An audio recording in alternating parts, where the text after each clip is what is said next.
여러분 안녕하십니까? 코로나19 확진자가 폭증하고 있습니다. 어제 발표해서 200명 넘게 증가해서 400명대를 건너뛰고 곧바로 600명에 가까운 확진자가 나왔습니다. 신천지 대구교회발 1차 유행에 근접하고 있는 겁니다. 수학적 예측 모델을 적용하면 다음 달 초까지 하루 400에서 600명대 환자가 발생할 거라는 게 정부의 예상인데요. 먼저 전국 상황을 박윤수 기자가 보도합니다. 우려했던 3차 대유행이 본 궤도에 올랐습니다. 오늘 코로나19 신규 확진자는 583명. 지난 2, 3월 신천지 대구교회발 1차 유행 이후 8개월 만에 첫 500명대이자 역대 5번째로 많은 확진자 규모입니다. 8.15 광화문 집회로 인한 2차 대유행 때도 이길 최다 확진자는 441명으로 500명을 넘지 않았습니다.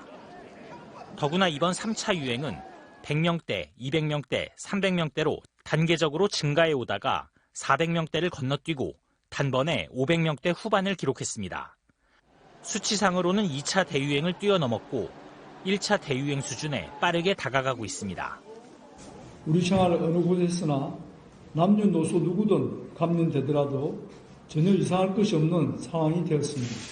3차 유행이 그 규모와 속도를 더해가는 방역당국은 지금과 같은 속도로 코로나19가 확산될 경우 다음 주까지 하루 최대 600명까지 확진자가 나올 수 있다고 전망했습니다. 수학적 예측 결과 12월 초까지는 1일 400에서 600명대의 신규 확진자가 지속 발생할 수 있을 것으로 예상됩니다. 방역당국은 거리두기 효과가 본격적으로 나타나는 다음 주 초부터 확진자 증가 속도가 느려지다가 다음 주 주말 정도 정점을 지날 수도 있다고 예측했습니다. 그러나 어디까지나 예측에 불과할 뿐 3차 유행의 끝이 어딜지는 누구도 장담할 수 없는 상황으로 진행되고 있습니다. MBC 뉴스 박윤수입니다. 수도권의 상황, 특히 서울이 심각합니다. 하루 신규 확진자가 처음으로 200명을 넘었는데요. 이미 3단계에 준하는 1,000만 시민 긴급 멈춤을 시행하고 있지만 아직 그 효과가 없다 보니 서울시는 추가적인 조치를 예고했습니다. 이준범 기자가 보도합니다. 하루 사이 노원구청에서 14명이 확진 판정을 받았습니다. 모두 한 부서 소속인데 같은 사무실 직원의 40%가 감염됐습니다. 이 부서는 지난 13일과 20일 다른 부서와 함께 강원도로 워크숍도 다녀왔던 것으로 알려졌습니다. 방역당국은 최초 확진자가 워크숍엔 불참했고 구청 다른 부서에선 확진자가 아직 없는 점으로 미뤄 일단 사무실 내 전파 가능성을 높게 보고 있습니다. 환기가 거의 안 되는 구조였다는 겁니다. 거기가 37명이 근무를 해요. 한 부서에 좁고 창문도 겨울이니까 닫아놓고 콜센터처럼 다닥다닥 밀접 접촉하는 거죠. 강서구 에어로빅 학원과 서초구 아파트 단지 사우나와 관련해서도 확진 판정이 이어졌습니다. 서울 지역 하루 신규 확진자는 오늘 0시 기준 213명, 200명 넘는 확진자가 나온 건 처음입니다. 오늘도 저녁 6시 기준으로 벌써 124명이 확진 판정을 받았습니다. 이런 대규모 확산 중심에는 환기와 거리두기에 취약한 실내 시설이 있다는 것이 서울시 분석입니다. 지난 8월부터 현재까지 실내 체육시설 11곳에서 확진자 460명, 목욕탕 6곳에서 256명의 확진자가 발생한 것으로 집계됐습니다. 여기에 날이 추워지면서 실내 활동은 늘고 환기는 부족해져 같은 공간 내에서의 바이러스 전파가 더 쉬워졌습니다. 마스크 착용 부분이라든지 거리두기, 그다음 환기 이런 것들이 어려운 산밀 환경에서 접촉을 통해서 감염이 이루어진다는 게 공통적인 특징인데요. 현재 서울 시내에 남아있는 감염병 중환자용 병상은 고작 13개. 서울시는 전문가들과 협의해 방역 사각지대를 없애기 위한 더 강력한 방역 조치를 내놓겠다고 밝혔습니다. MBC 뉴스 이준범입니다. 대구 신천지발 유행 때에는 하루 909명까지 발생했습니다. 과연 그때만큼 나빠질 것인지 아니면 정부가 기대하는 대로 거리두기 2단계 덕에 다음 주에는 반전이 일어날 것인지 정부는 일단 거리두기를 2.5단계로 올릴 계획은 당장 없다고 밝혔습니다. 이번 급증세의 배경과 정부 대책을 박진주 기자가 보도합니다. 폭증의 핵심 동력은 젊은 층입니다. 지난주 한 주 동안의 확진자 가운데 20, 30대의 비율은 31%. 2차 유행이 절정이던 8월 넷째 주에 23%보다 크게 늘어 지금은 확진자 3명 가운데 1명이 청년입니다. 심지어 20대 위중증 환자도 새로 확인됐습니다. 25일자부터 고유량 산소요법 치료가 시작돼야 될 상황에 이르는 것으로 확인. 20, 30대를 포함해 40대 이하 젊은 층이 확진되는 비율은 이제 65%를 넘어섰습니다. 확진자 3명 중 2명이 무증상으로 생활 속 전파자가 될 가능성이 높은 젊은 층입니다. 교회 신도와 집회 참가자 등 고령층의 확진자가 집중됐던 지난 8월 2차 대유행과는 상황이 다릅니다. 20, 30대 감염자 비율은 한 달 새 28%까지 증가했습니다. 인공호흡기가 필요한 젊은 중환자의 수도 19명에 달합니다. 다양한 생활 속 감염원이 연쇄 집단 감염으로 이어지고 있는 점도 폭증의 원인으로 지목됩니다. 용인시 키즈카페에서 감염된 가족이 강원도 속초에서 모임을 가졌고 여기에 참석했던 요양병원 종사자를 고리로 속초 요양병원의 집단 감염이 발생했습니다. 2차, 3차 전파에서 끝나지 않고 다시 지인, 직장, 동료, N차 전파까지 그 고리까지도 늘어나고 있는 일. 지난 일주간 하루 평균 확진자 수는 380.6명으로 거리두기 2.5단계 격상 기준점인 전국 확진자 수 400명에 바짝 다가섰습니다. 그러나 방역당국은 거리두기를 2.5단계로 높이는 것은 현재로선 고려하지 않고 있습니다. 사회적 고려점도 많은 조치로서 중대본이 함께 여러 가지 효과를 고려해서 신중하게 결정할 상황입니다. 비수도권 지역에서는 경남이 거리두기를 1.5단계로 올렸고 부산시가 오늘 자정부터 2단계 기준을 적용하는 가운데 군산시도 모레부터 거리두기를 2단계로 격상합니다. MBC 뉴스 박진주입니다. 12월 3일 수능까지 꼭 일주일 남았습니다. 지금까지 확진된 수험생은 21명, 자가격리는 140명이 넘습니다.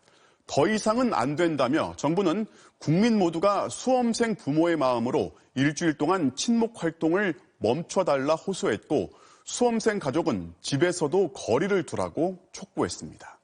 정동훈 기자가 보도합니다.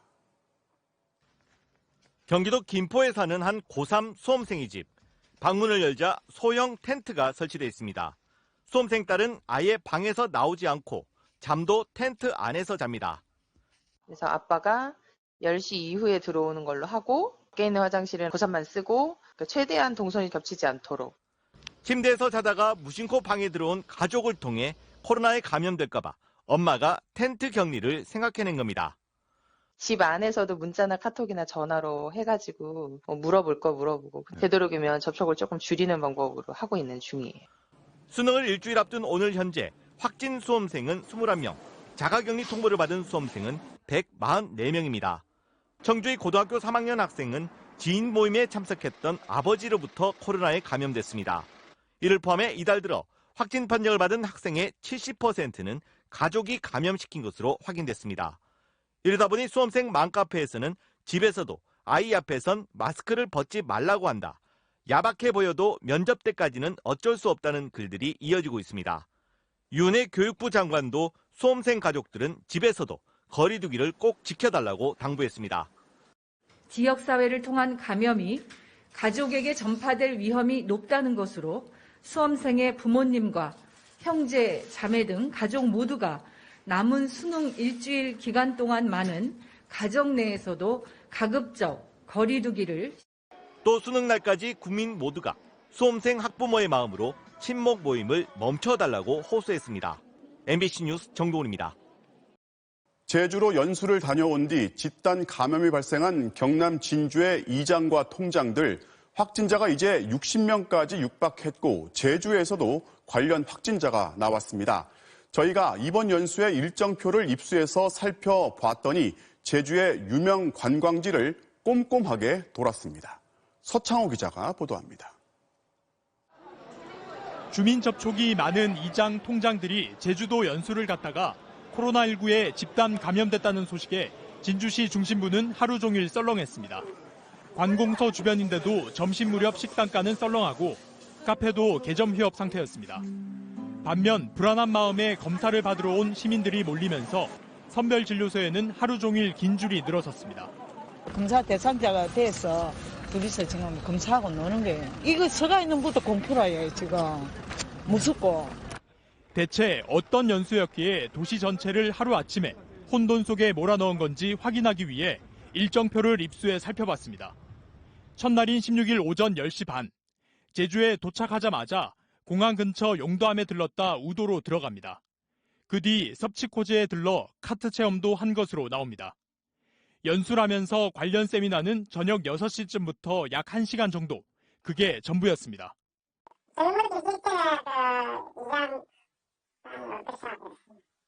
한 몇 시간 정도 하셨어요? 이튿날과 마지막 날은 모두 관광 일정입니다.